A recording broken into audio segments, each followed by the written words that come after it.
Hello friends, Intuitive Rene here, bringing you your daily tarot reading or tarot guidance for Sunday, the 25th of April, 2021.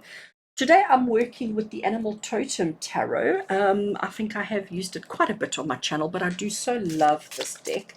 Let's give it a shuffle and let's see what message we get from the Animal Kingdom today. What message do we get from the Animal Kingdom? What is the guidance that they have for us?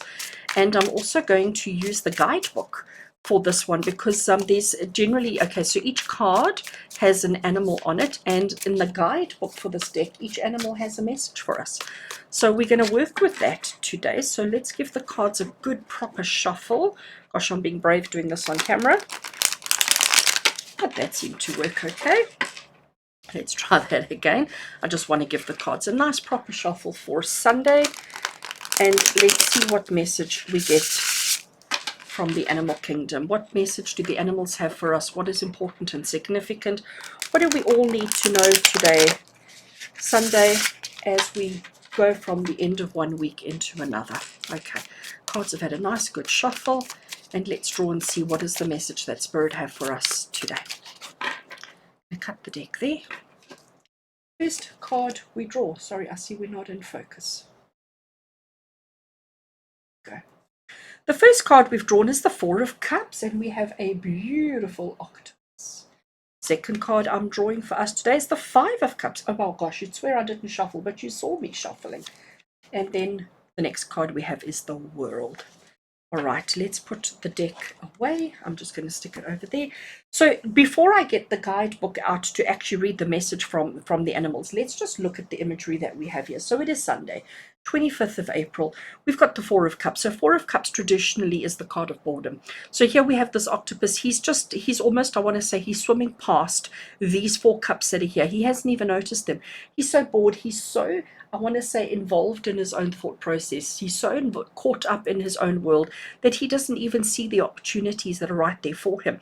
You know, he's just sort of so stuck in his mind and so bored with his reality that he's just sailing past, swimming past, without seeing the opportunities that's right there. So maybe that's where you're at the moment.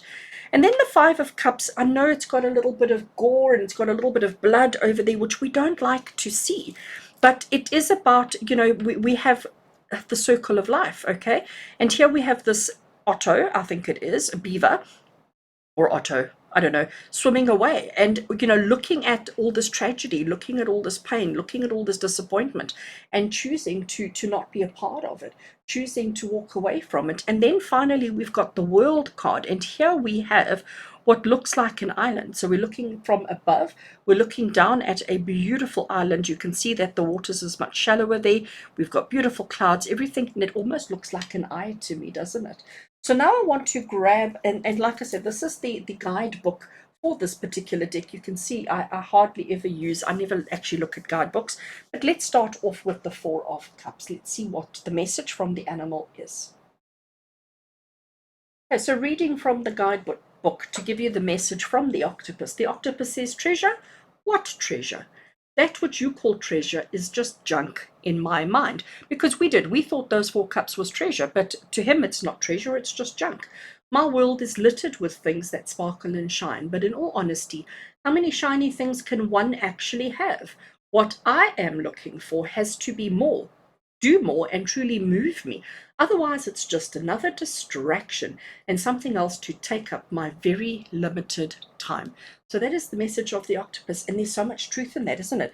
You know, we're so much focused on accumulation. We're so focused on getting more, having more, being more, and we're all about the shiny things. That's just human nature. That's how we've been programmed and conditioned. But the octopus is saying, actually, the truth is, I don't want those shiny things. They have no point to me. They have no purpose for me. They're not going to help me in any way. They're not going to fulfill my life. They're not going to contribute anything to me. So therefore, I'm just going to move on. I'm going to not pay them any attention. I'm only going to, if it really draws me in and if it really offers me something, I will focus and I will pay attention to it. But if it doesn't, I'm just going to sail past. I'm just going to swim on past. And I think that's such a brilliant message for us today, for Sunday. If something, and I think let's take this as the message for the week ahead as well. You know, let's focus on things that actually bring value to our lives, and let's leave everything else, well, alone. Let's have a look and see what message we get here.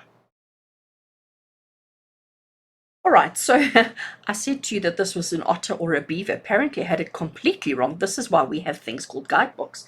This particular animal is a capybara, and obviously capybaras don't exist in South Africa, so I have never seen or did not know what this animal was. The guidebook says that this South American native may look like a hairy pig, but there is no relation to the pig at all. The capybara is the largest living known rodent on the planet.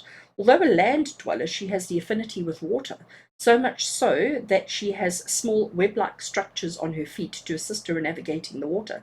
Water is this rodent's sanctuary.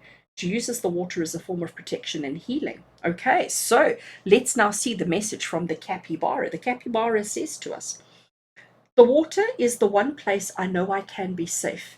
In this cool flowing place, I can allow any and all pain to wash away. In the water, I can release that which I no longer need and clear the energy for something new to take hold. In the water, I know that life continues to flow. Even when death is close by, that which has been harmed can be healed, and that which has no place in the present can be washed away with the current. So I think that's actually quite beautiful, absolutely quite beautiful. And again, if we look at the messages that's coming through, and I know this is the Four of Cups and the Five of Cups, it's a continuation of the situation and of the numbering. So here we were saying the octopus was telling us, what is really important, what is truly significant. Focus on what brings value or what adds value to your life. If something doesn't add value to your life, let's just leave it be. Just leave it be and let's not focus on it. Here the capybara is saying to you, when we're in the water, when we are just flowing with the water, we have the opportunity to heal. We have the opportunity to release that which you no longer need and clear the energy for something new to take hold. Just reading again in the book, it says, in the water, I know that life continues to flow, even when death is close by. That which has been harmed can be healed, and that which has no place in the present can be washed away with the current. And I think, this is what's important here. It's about not focusing on what's gone wrong. It's not focusing on the problems and the challenges and the obstacles that we have in life, because life is full of them. It's the cycle of life, it's the circle of life, it's the way things go. But it's about recognizing that you do have choice. You always have choice.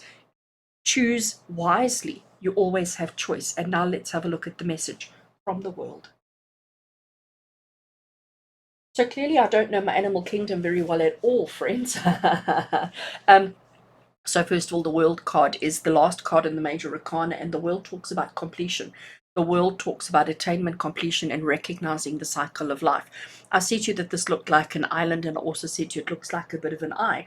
But when I look in the guidebook says it is an atoll. And it says atolls are fascinating. They are truly are complete thriving world. They take millions of years to develop, and if the right elements are not present, then they cannot grow. Atolls are coral reefs that grow in the energy of the underwater volcanoes. First, the volcano erupts, piling up lava on the seafloor, and as the volcano continues to erupt, the lava pile eventually grows higher, eventually breaking the surface of the water. The top of the volcano becomes an oceanic island. The volcanic energy from below, mixed with the sun above, provides the perfect conditions for the reefs to be birthed out of the ocean. So that is exactly what we're looking at there, and I think that's just totally fascinating. The message from the world card, the message from the atoll here, it says, do you know what conditions are necessary to create a thriving new world? There is a special ingredient list, and everything has to come together at exactly the same time. It is not easy to complete and sustain a thriving ecosystem, but with time, patience, and perseverance, it can be done. Miss any one step or any one ingredient, and you will not get that which can sustain life. Instead, you will just get a momentary look at what would have been.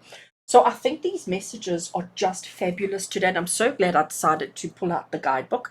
So just to recap what we're looking at here, choose wisely, recognize that healing can take place and needs to take place, and water, life, the cycle, the continuation of life is where the healing takes place.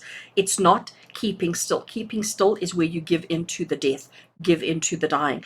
It's the movement, and understand that everything has to be perfect in order for there to be perfection. I love that. And you cannot skip a step. You cannot skip a process. You cannot skip anything. Everything has to be perfect in order to achieve that perfect ecosystem, in order to have. So friends, today I know this is a long message for my dailies, but it's Sunday. We're allowed. Sunday, the 25th of April. The message for you today is decide what's truly important in your life. Let go of that which isn't, and recognize that with patience and perseverance, you too can have a perfect life. I love that. With love and blessings from my heart to yours, I do hope you have a beautiful Sunday. And until we connect again, take care.